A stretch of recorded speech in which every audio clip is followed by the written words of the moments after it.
Brought to you by Hug House Productions. Hi, hello, listener of Never Morphed. If you like this show, I am convinced you are going to love The Newest Olympian by Mike Schubert. Why am I so certain? Because that's one of the shows that inspired this show. Real ones who listen to the credits already know. Each week, Mike dives into the Percy Jackson series, which I love, joined by guests who are longtime fans of the Rick Riordan series. If you haven't read these books yet, this is the perfect way to get started and read along with Mike. They're so good. And like Animorphs, they're kids' books that touch on way more serious topics than you might expect. And they're about worldwide mythologies, starting with Greek and Roman. I know you gays love mythology. If you have already read the books and know how good they are, you'll love this series too. The dramatic irony, man. And if you know about the books from the Disney Plus series, Mike has done interviews and conversations with some of the cast of the show on The Newest Olympian too. Mike is a great host, a great editor, and obviously a huge inspiration for me. You can find The Newest Olympian in the show notes or wherever you get your podcasts. Go subscribe right now and enjoy.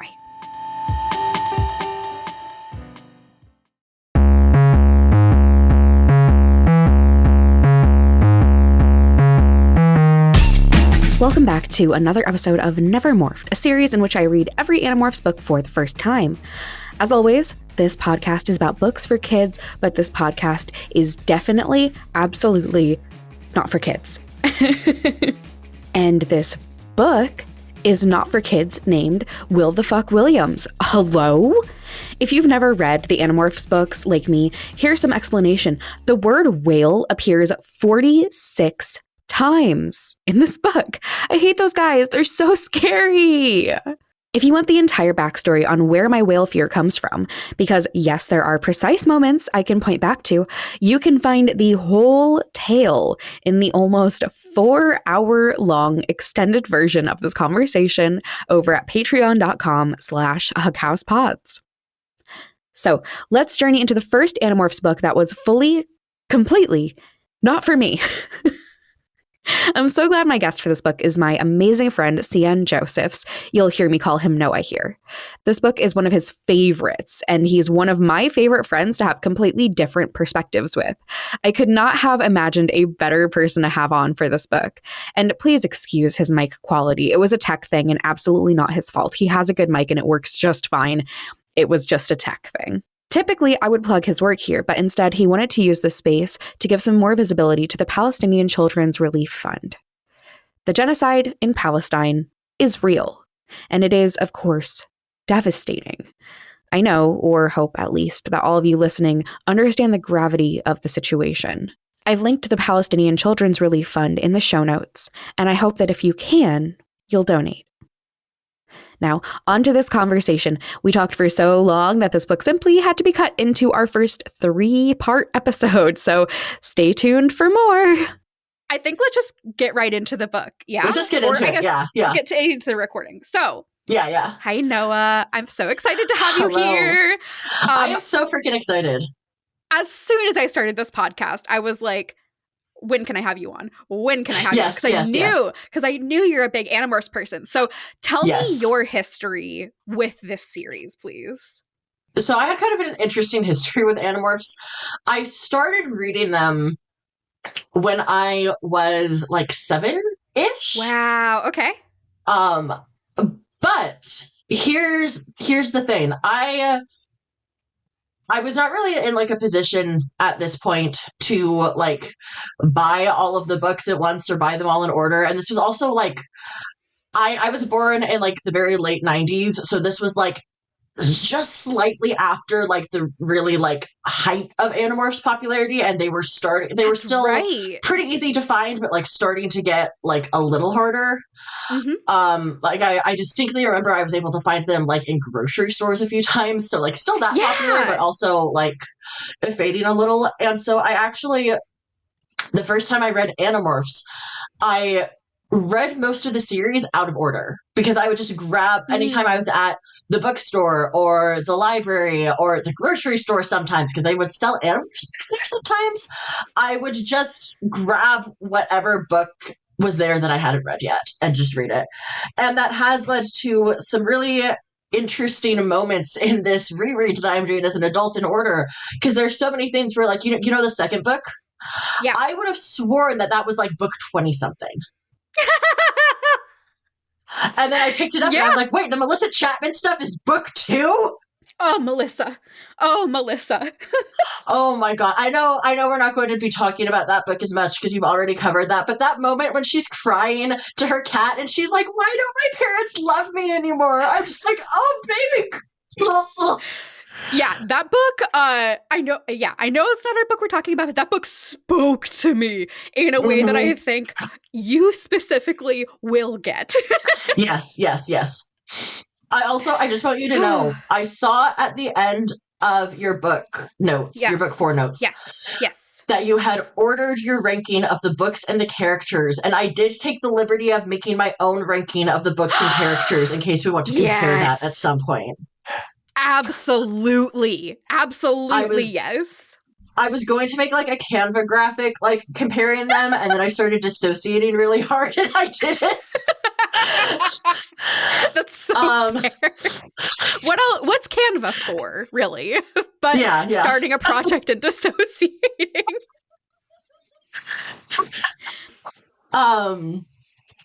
I think there's like a document that exists in my Canva right now that just has like a single like clip art face and nothing else.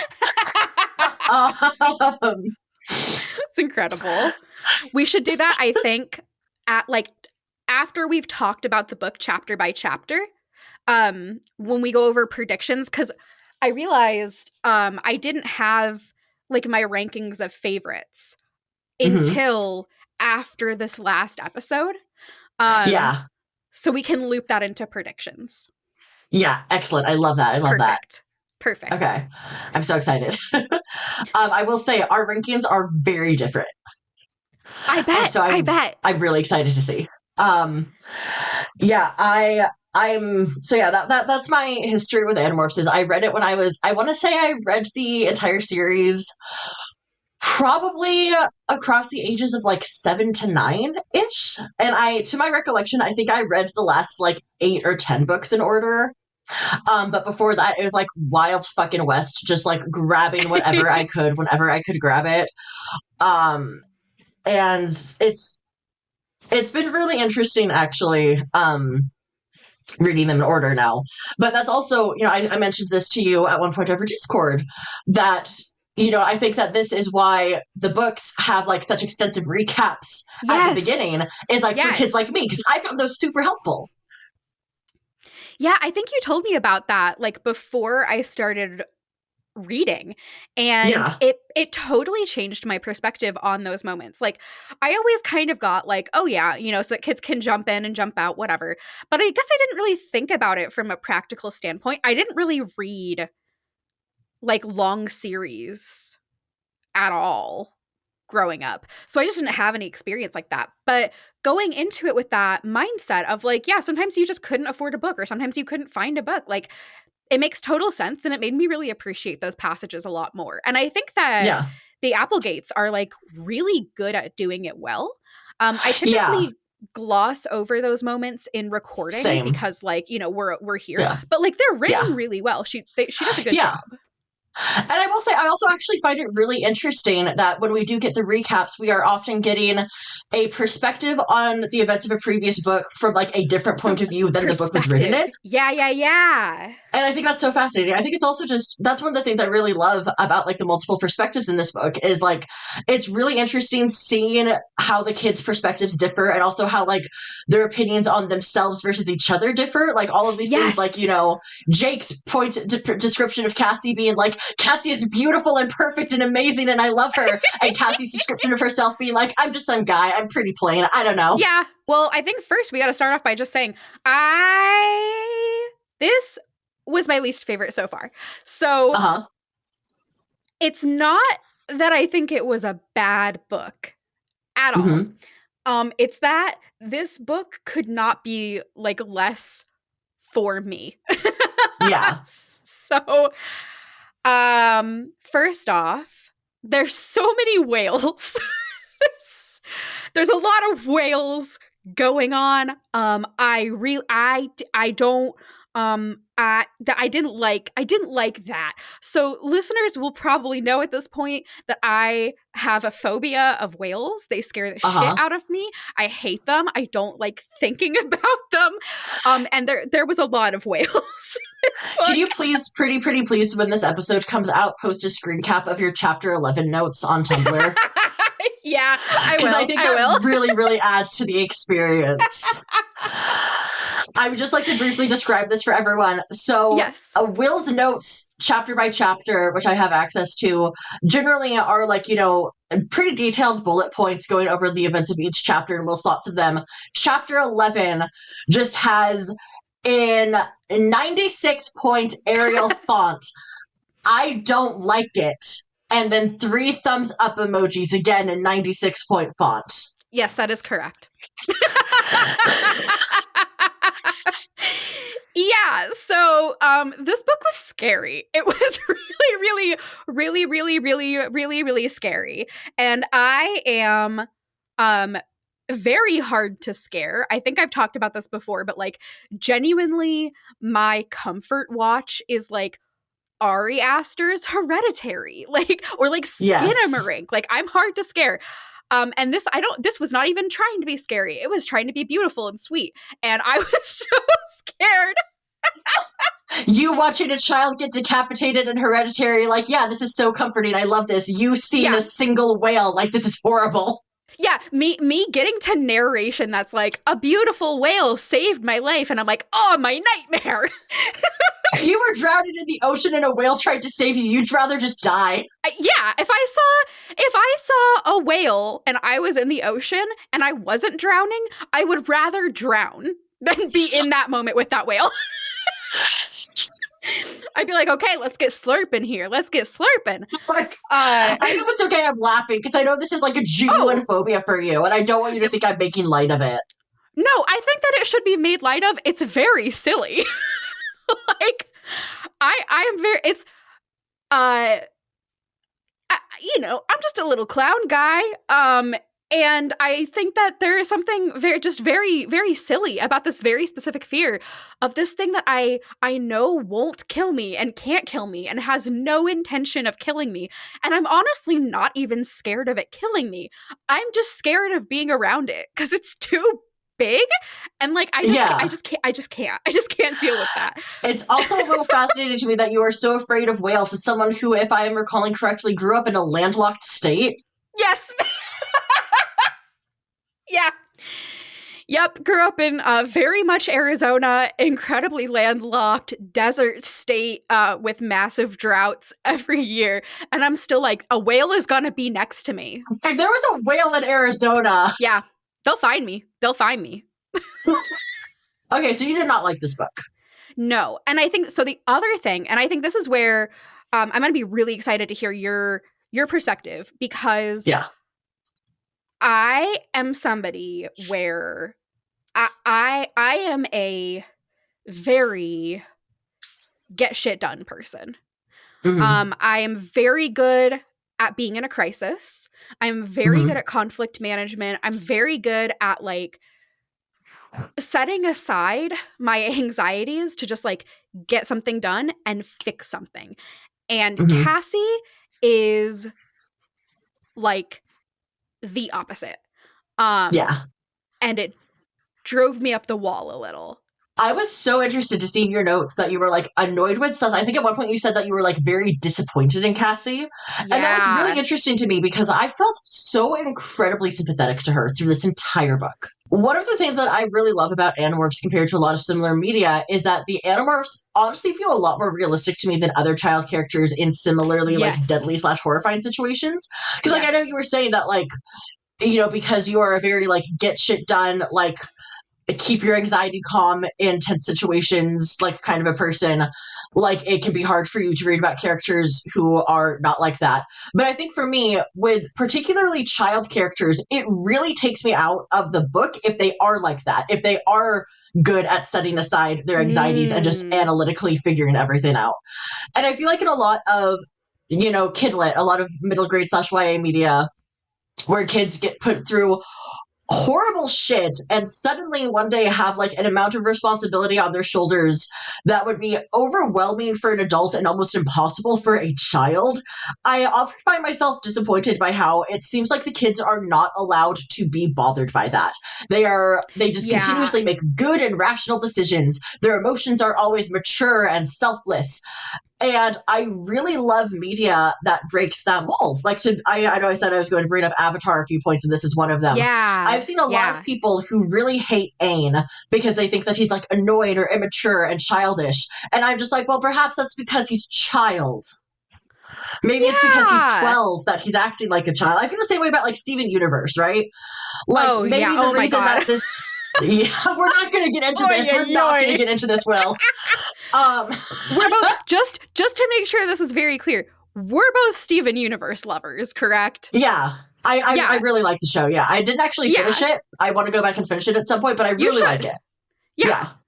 Yeah. The discourse around that show is absolutely unhinged. It's so unhinged. But yeah, so for me, one of the things that I actually love about Animorphs and that I really loved in this book in particular is that I feel like the kids are allowed to have like negative traits in a way Yes. that a lot of kidlit protagonists aren't allowed to. They're allowed to be selfish and immature. They are allowed to get Yes. freaked out and panicked. They are allowed to make strategic choices that, from an adult standpoint, don't make sense, but do make sense if you view it from the standpoint of a terrified child whose only goal in this moment is keeping their friends alive as long as possible, even if as long as possible only means another 10 minutes. Yeah. And so I really love that because I felt like I really loved this book because I felt like to me everything that Cassie was going through really exemplified that, particularly like how early this is in the series. And at this point, the timeline of these books is like a little fuzzy. I'm pretty sure at this point we are within like 2 or 3 months of Elfangor dying. Yeah. So like this is still a very Yeah. new thing to all of them. That's so And we true. are definitely going to see Cassie change a lot through the series. Yeah. But particularly at this point, it does make a lot of sense to me that she is dealing so much with like struggling to make decisions. Feeling, there's that moment in chapter, I want to say like 13 or something, where she goes to talk to Marco because she feels really guilty that she feels like Yeah. she almost got Marco killed. And I know you Right. said in your notes something about like you felt like she was just like making the whole thing about herself. And like I Yeah. get that perspective, but I also to me it just read more as like, Cassie is a freaked out kid who is like trying to figure out what's going on and feels bad that Marco almost died. And so I Yeah. I really love this book personally. And again, I can see why you don't. I do like we've known each other for a long time now. I think I know. I feel like we met in like 2017 or something. Yeah. That's crazy. That's so Right? what, like, how math? 27 7 years. years. Yeah. Yeah. So like for reference, I've known you almost as long as I have known my spouse, who I've known for 9 years. Wow. Wow. Yeah. And I was at your Yeah. wedding and everything. You were at our wedding and we're having our 2-year anniversary this month. Congratulations. Thank you. And our 6-year dating anniversary. So that's really Ooh. exciting. Yeah. Nice. But yeah, we've known each other for a long time. I like to think that I know you pretty well at this point. Yes. All of our late night Discord conversations / therapy sessions. Yes. And so it does not surprise me to know that this book frustrated you. Yeah.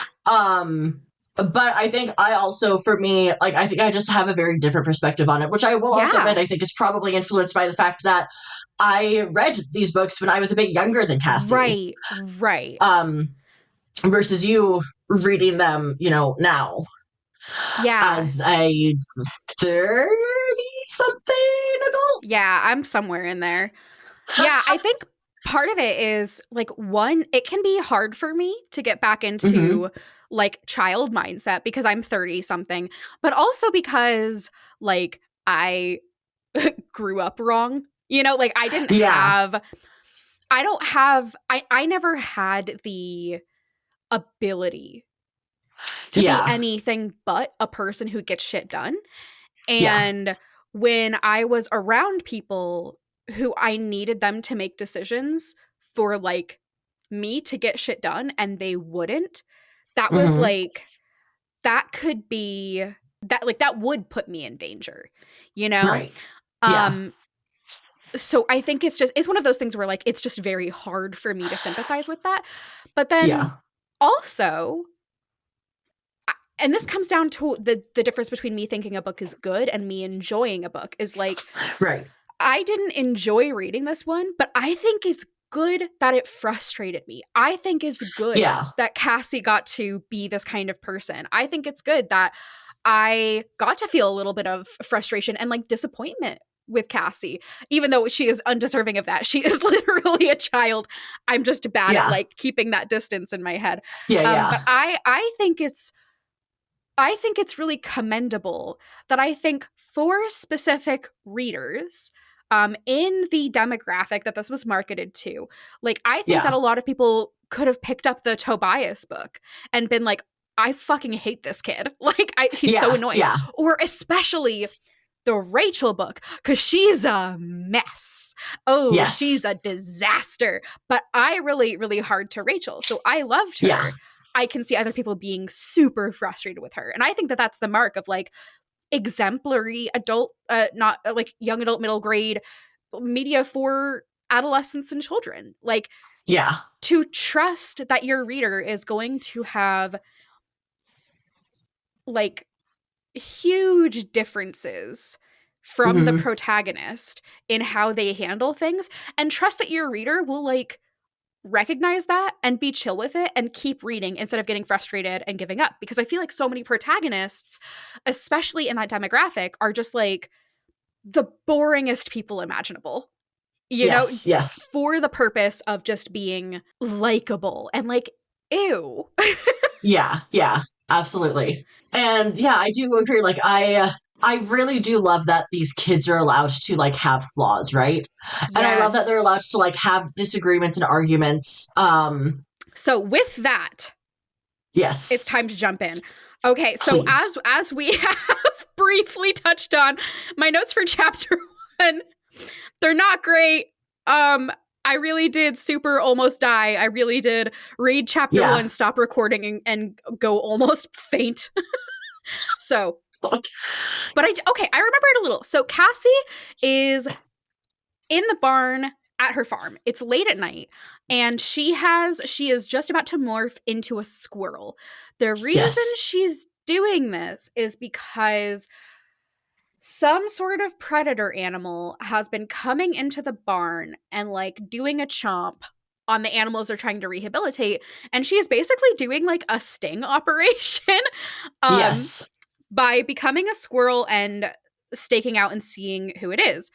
um so she morphs into a squirrel and immediately gets that squirrel prey animal anxiety. She starts Uh-huh. flipping the fuck out. She is skittering everywhere. She feels trapped. She feels not good. And then to make matters worse, Tobias in permahawk form shows up. And it's like, oh, Probably, tasty squirrel snack. yeah. Like, oh, what a treat. Loose squirrel. Delicious. From there, because that's the end of the chapter, is Tobias shows up. It's very funny. Cassie eventually gets control over her like squirrel brain going Uh-huh. on, but Tobias being there as a predator animal is not helping the anxiety go down. And then the fox shows up that's been trying to like eat her critters. The fox is like, what's up, let's party. It's so chaotic. And then finally Cassie gets through with the like mind speaking that she can do to Tobias to say like, The thought hi, speak. thought speak, thank you. To be like, hi, don't eat me. I am meat. Don't eat me. And Tobias is like, oh shit, okay, sorry, my bad. Okay, so she was trying to spy on the fox, got that done. And then Cassie is doing this like, you know, this exposition that we get at the top of each book where she's reintroducing the Hmm. characters to us. And one thing that I thought was just so fucking sweet is that Jake has a picture of Cassie, But it's not just any picture of Cassie. Uh-huh. It's a picture of Cassie forcing a pill down a badger's throat. He is in love with her. Yes, yes, yes, yes. It's so good. It's so sweet.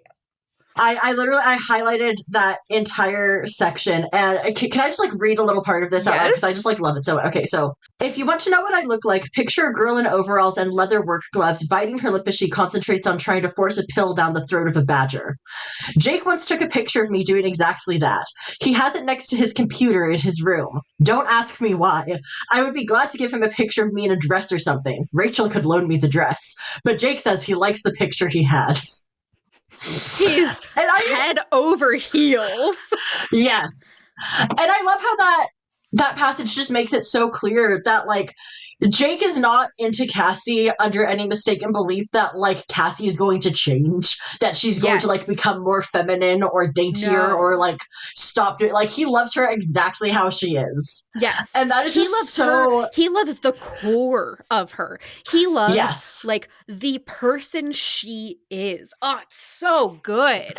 It's so sweet to me. I remember like this was like one of Baby's first ships. Like when I first read this series as a child and like rereading it, like I can see why, because like they are just so freaking cute. They're so cute. They're so cute. Okay. But yes, moving on after our little Jake and Cassie gushing. It's so precious. So yes. At some point Cassie's dad shows up because there's like again pandemonium going on. He almost catches Cassie mid morph. But she gets out of it.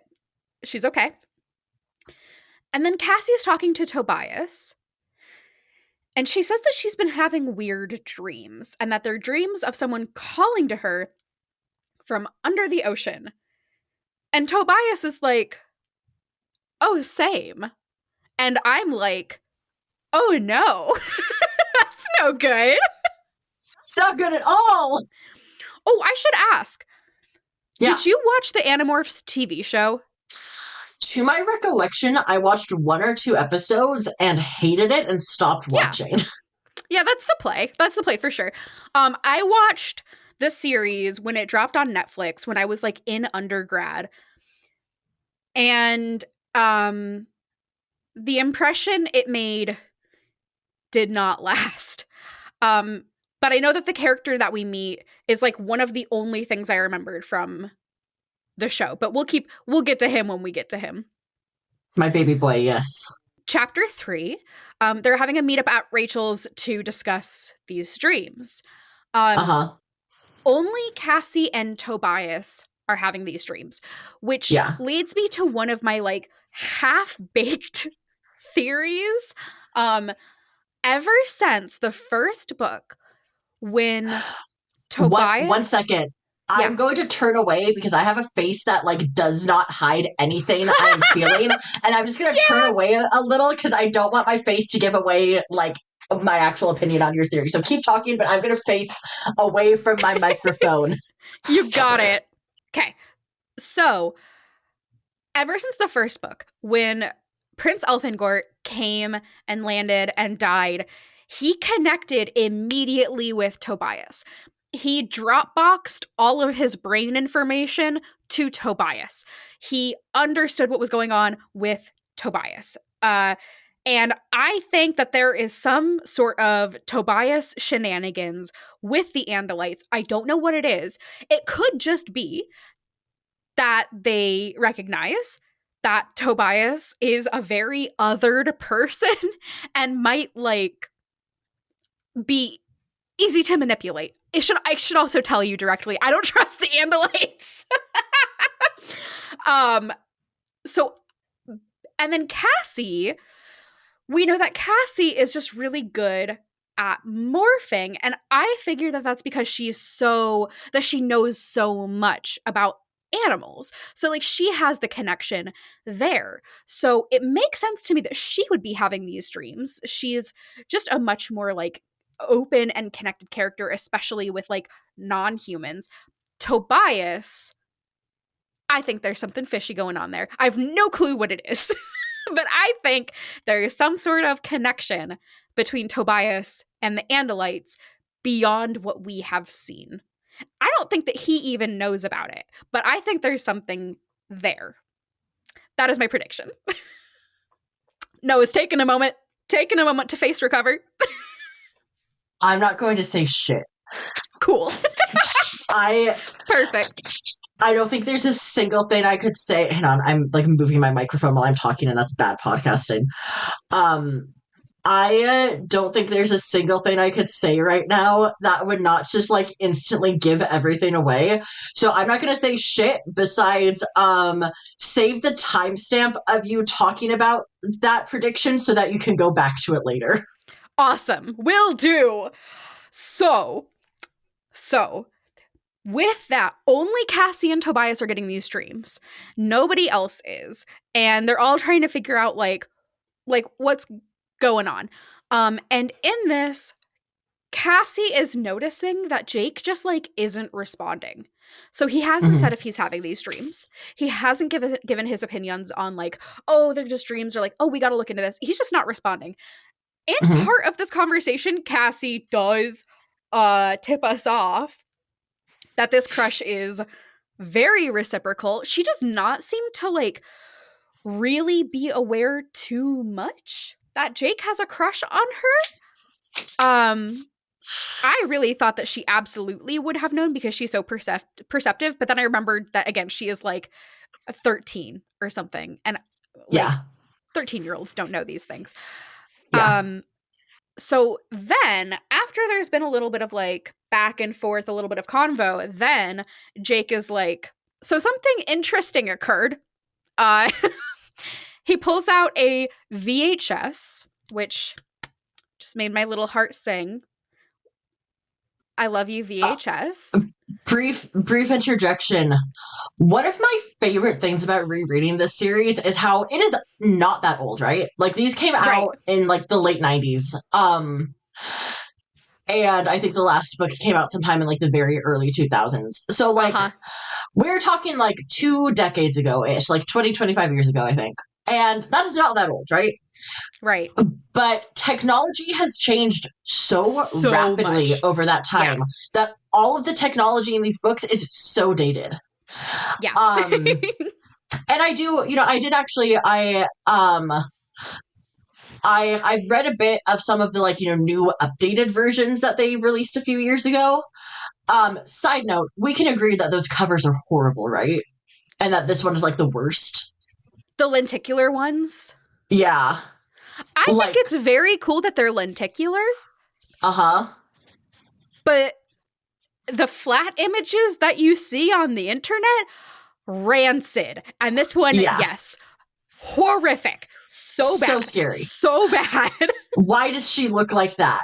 I don't like it. I actually really like the original covers. I know people find them like weird or off-putting or whatever. I think they're like charming, right? Anyway, I think so, yeah. But one of the things they did in the like quote unquote updated versions that Scholastic released of the first like 6 or 7 books before they stopped because no one liked them. One of the things they did was they tried to like update some of the like quote unquote dated references, but something I thought was kind of weird was they didn't update it in the sense of like replacing old technology or old media references with the new ones, but rather by just making them really vague. Like there's a moment in one of, I think the first book, where in the original printing, Jake mentions that he and Marco are going to play his Sega. Yeah. And in the updated one, they just changed that to like play his game console. Boo, and I don't like that because I know, right? I know there's like a lot of talk about like how much like modern stuff you should put into books if it will make them like dated or whatever. For me, I would much rather read a book that feels very grounded in a specific place and time than a book that was so afraid of becoming dated one day it feels like it doesn't actually take place in any real era that has ever existed. Absolutely. And I really think, other than just being like nostalgic and having these references, I think that Animorphs it's very important that Animorphs came out at the late 90s, early 2000s. These are books that came out in a charged political climate directly preceding fucking 9/11.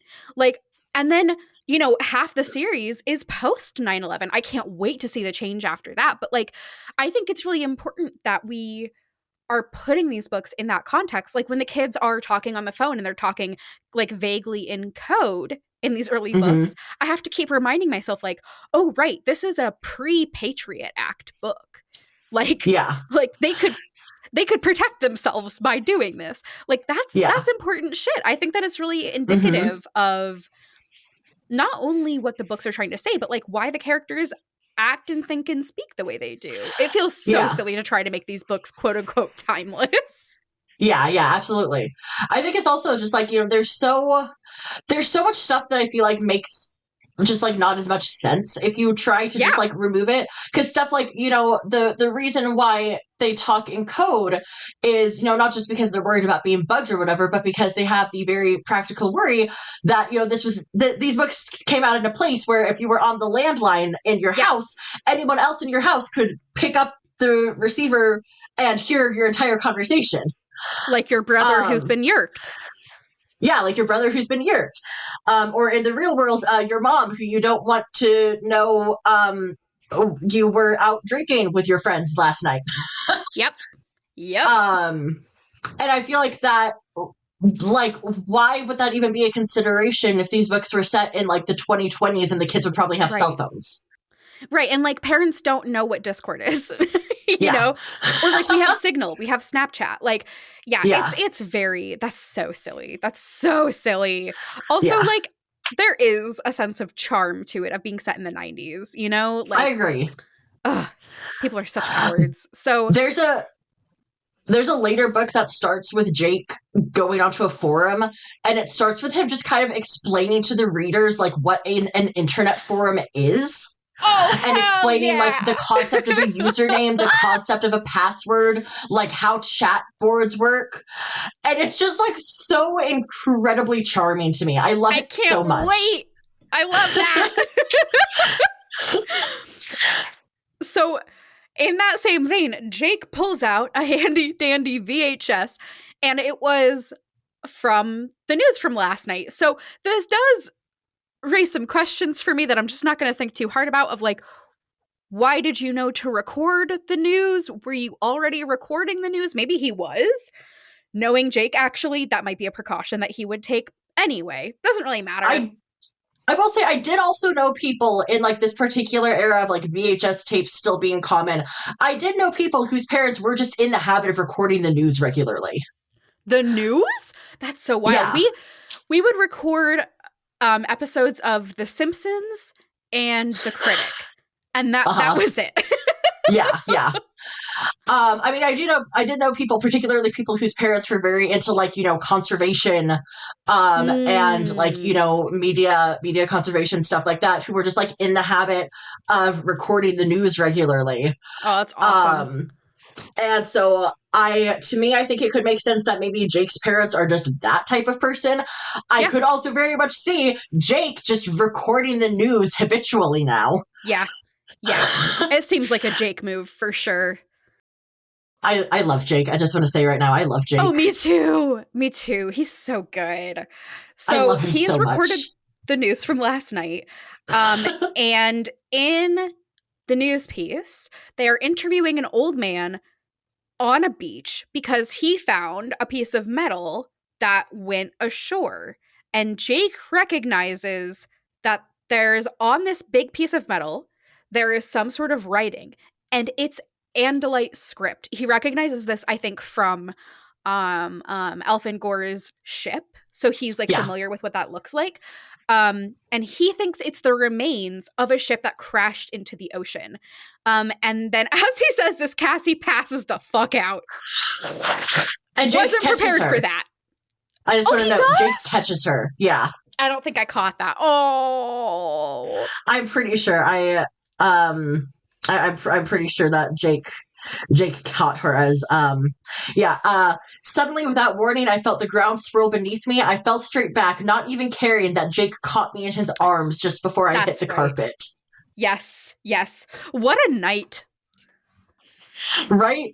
Jake is so paladin coded to me.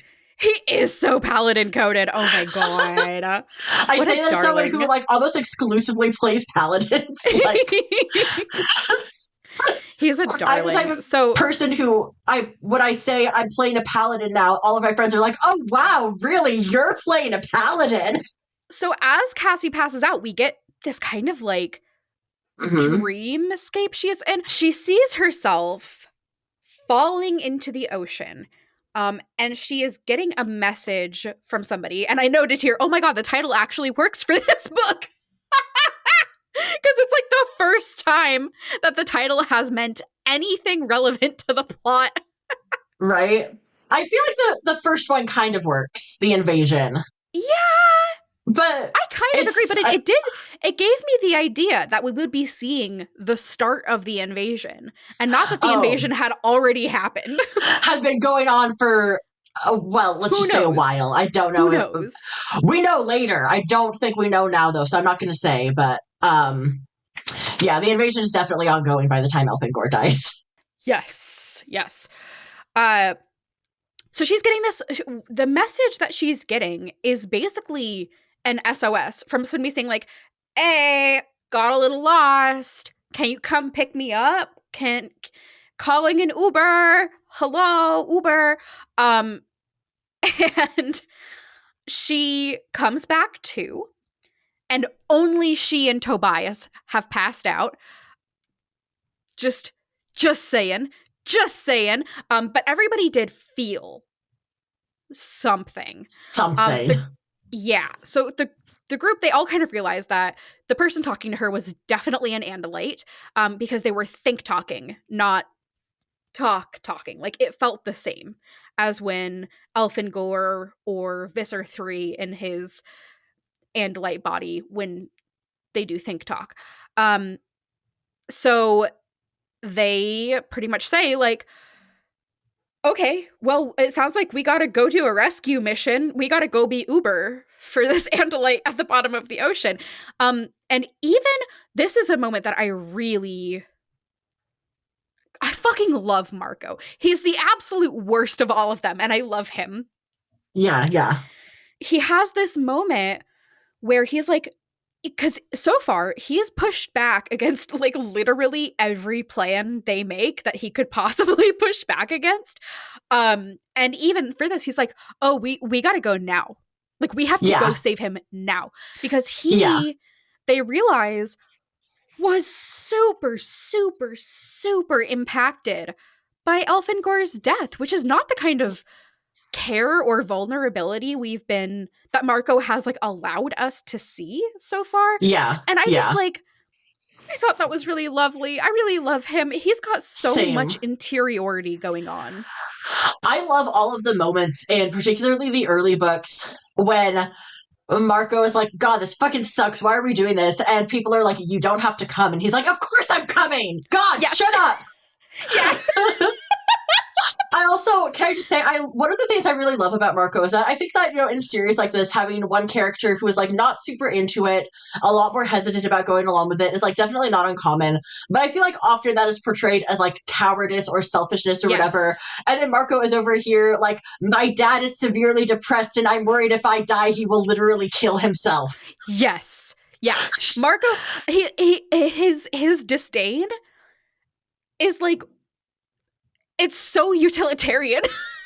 Yeah, And it makes total sense. And also, like, even when he's just like, "Man, I just don't want to do it." Like, I also vibe with that. And then also, I love that sometimes he's like, "Oh, no, I'm gonna go. I just really like being confrontational." Like, yes. I think he just likes arguing. Yeah. He's the worst, and I love him. I just want to interject right now because this is like the first book where we kind of start to see this. The Marco and Cassie friendship is something that we don't see tons of throughout the series, but every time we see them interact, I love it so much because I feel like they just have such a fascinating dynamic where like I feel like they tend to butt heads a lot. In a very different way than like Rachel and Marco or like Jake and Marco do. But I think there are also a lot of moments where you're like, okay, no, they do genuinely care about each other and want each other to be okay. Absolutely. And I just think that they have such a fascinating dynamic, and I love them both. And I love Marco. Yeah. He is a fucking Marco, you know? Yeah. he is Marco to me in some ways is kind of like a more extreme version of the like Percy Jackson niche of like a middle grade Oh, character. yeah. Yeah. Yeah. Um like just this very like sarcastic, irreverent, like just like the guy who is not afraid of authority figures. Yeah. And I love him for it. I love Marco. I love him He's so so much. good. He's such a little wise guy. Yes, he is such a wise guy, isn't he? Yeah. I love him. So Cassie does note, well, I guess Tobias notes and Cassie thinks about it, that like Tobias is not going to be able to help them very much on this mission because they're going to be into ocean and he's a bird forever. Yes. So that sucks. If only he had gotten trapped as a duck. He could have had an all-terrain morph, but no. God, can you imagine how bad that would suck to be trapped as a duck forever? Like, at least with a hawk, he's like fucking badass and he has some dignity. Like, if you just had to quack quack forever, that would suck so bad. In the AU where Tobias is a duck, rather than Rachel seeing him eat roadkill, she sees him being like eating bread that's being tossed to him by small children at a park. Soggy bread. And her being like, don't fucking eat that. It's not good for you. Tobias, bread is not good for ducks. Not the rice, Tobias. So the Animorphs go to the beach to check out the vibe. We're on chapter 5 now.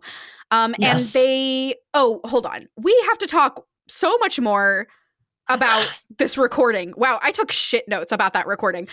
So the thing about the recording is it was on the news. Everybody can see it. Everybody can see that this guy just found this thing that has Andalite script. The Andalite script is being broadcast to everybody. So they're already like, oh, all the controllers are also going to be looking for this ship. This is going to suck. Like, we're going to have to be super covert with very little ability to be covert.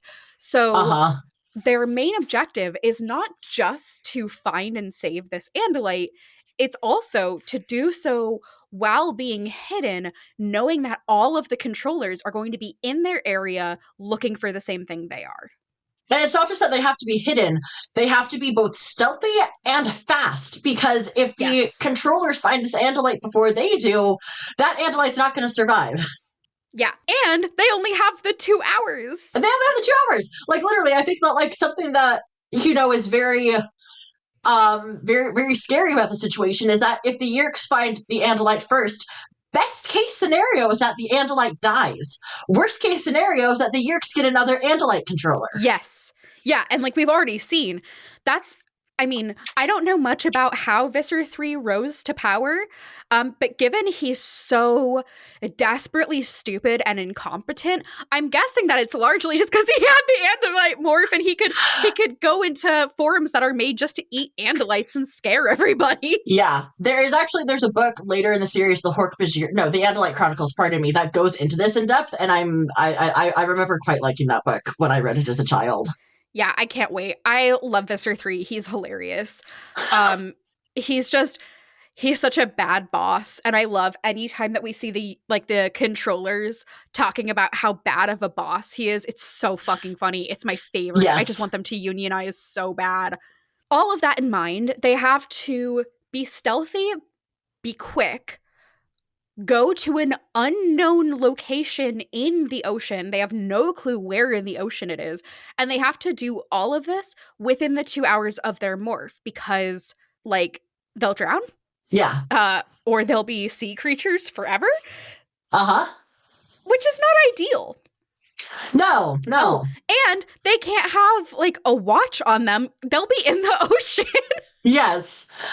Side note, I love the moments in this series that happen sometimes where the other Animorphs are like, oh my god, I don't want to be trapped in a morph forever. Oh shit, sorry, Tobias. And Tobias is just like, no, it's cool, it sucks. Yeah. Like, that's fair. You don't want to be trapped like this, you're right. I love when they do that, and when Tobias and Marco make jokes about it. Their friendship is like my new favorite thing in these books. I think it's so funny. I love it. It's so funny. I love how I feel like Tobias is like one of the only people in the group who will like shoot back at Marco like the exact same way that Marco shoots. Like I feel like Jake just kind of tries to like get Marco to cut it out. Rachel does the equivalent of like if Marco hits her with a Nerf gun, she pulls out a machete. Yes. And Cassie is just kind of like, Marco, stop. And then Tobias and Marco could just like go back and forth, and it's so fun for me. Yes, it's so good. I love it. I really thought that those two would just like be doing nothing but butting heads and hating each other the whole series. And then as soon as they started making jokes back and forth, I was like, oh, this is going to be my favorite. This is going to be my favorite dynamic. Yeah. And I feel like there's like a sense of camaraderie between them, just as like people who have had kind of fucked up childhoods up to this point, like in different ways, but like, and I just love that for them. I love both of them. I love their dynamic. Me too. So chapter 5, they head out to the beach to go like kind of check the vibe and see what the controllers are doing and scope out the scenery and see how they have to make these plans. So the controllers are there when they get there. The sharing is there. Chapman and Tom are there, notably. At some point they're talking and they figure out that probably Cassie and Tobias are getting this message clearer and stronger than everybody else because, like I said, Cassie has like a much easier capability of morphing, and Tobias being stuck in a morph, maybe. I still don't think that's it, but maybe that's what they're deciding. And then they also realize that because of that, and because it's an SOS thought speech, that probably Visser 3 is getting it too, which is not ideal. Really, I think heightens the stakes in a fun way early on. Love that. And then they realize that their footprints in the sand have been found by the sharing, and they're like, oh no, we should go hide. And then they're being shot at by guns.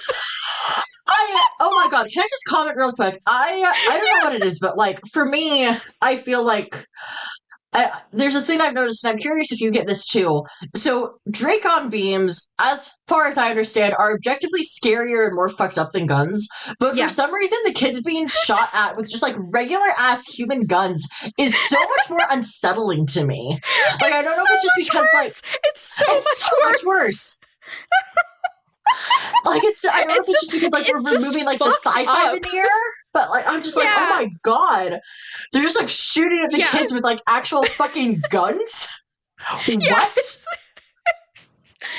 not okay. It seems so unnecessary. Which again, like Dracon beams objectively will do exponentially more damage faster and worse, and more painfully. But like. Not a fucking gun, man. Like, I think there's just something about, like, this visual of, like, adult humans or, you know, adult human bodies shooting at a bunch of middle schoolers with guns. Yeah. Like, it's not okay. What? It's not okay. Nevermorphed is hosted, edited, and produced by Will Williams. Our theme music is The Chase by Joey Hendricks. Our title is by Eddie Feely, and this podcast would not exist without Mike Schubert's podcast, Potterless and the Newest Olympian. You can find his works at shub.es, that's shub.es. Nevermorphed is a proud member of Hughouse Productions. You can find more at hughouse.productions and follow us on Tumblr at Nevermorphed. Get morphin'!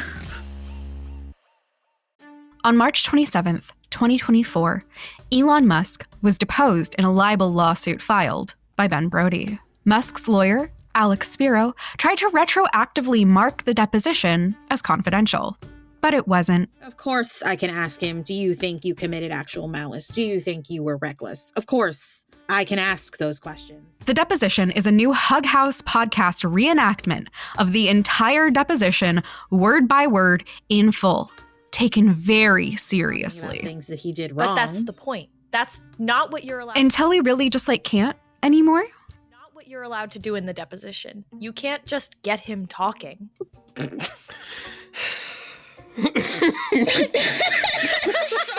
The deposition drops on the 4th of July, 2024, with 4 weekly episodes.